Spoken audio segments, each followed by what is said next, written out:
C'est une 7e édition de la concertation politique qui place une fois de plus la démocratie congolaise au centre des préoccupations. La soif des uns et des autres en la matière n'étant pas encore assouvie, chaque parti a fait le déplacement de Wando avec espoir de voir les lignes être bougées. Nos attentes portent sur le fichier électoral qui comporte beaucoup de stigmates,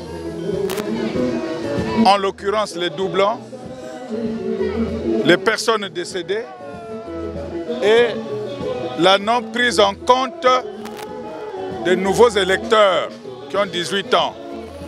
Il y a une attente dirimante, c'est-à-dire la plus importante. La remise systématique des fiches de transcription des résultats aux délégués des candidats après le dépouillement dans le bureau de vote. Ici à Wando, nous avons un ordre du jour assez précis, basé essentiellement sur l'amélioration de la gouvernance électorale.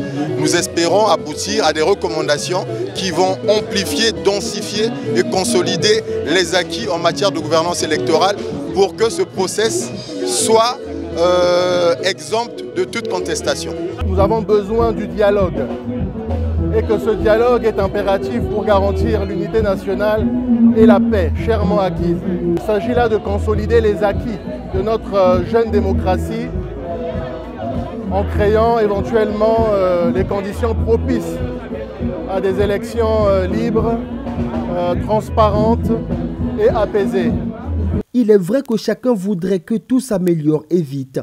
Mais pour faire changer, il faut sans cesse dialoguer, reconnaissent Pierre Moussa et Pascal Tchati Mabiala qui pensent que les absents de Wando auraient eu tort. Ils ont certainement des raisons, mais des raisons à mon avis qui ne tiennent pas à la réalité. Qu'est-ce que ça coûterait à mes amis qui sont restés, qui ne sont pas venus, de venir échanger ici, de dialoguer? Peut-être que les solutions ne viendront pas peut-être plutôt immédiatement, mais c'est bon de discuter et toujours de discuter. Non, mais le Premier ministre a bien parlé, ce qui nous réconforte tous. Il a parlé des avancées déjà acquises lors de ces concertations. La perfection n'est pas de ce monde, mais tant qu'on peut se parler, on aboutira toujours à quelque chose.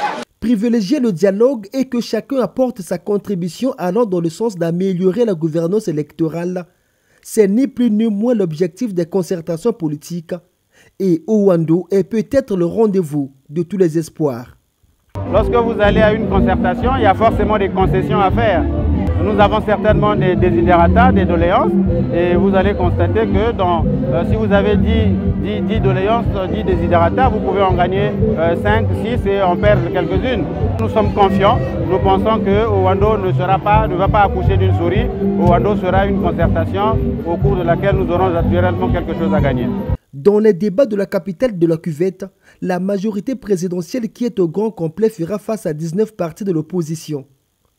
De l'autre côté, 12 partis du centre, 6 structures de la société civile, 5 confessions religieuses et 15 institutions de la République vont devoir jouer au milieu en leur qualité de mi-figue, mi-raisin. Dans la paix et l'unité, œuvrant au renforcement de notre gouvernance électorale.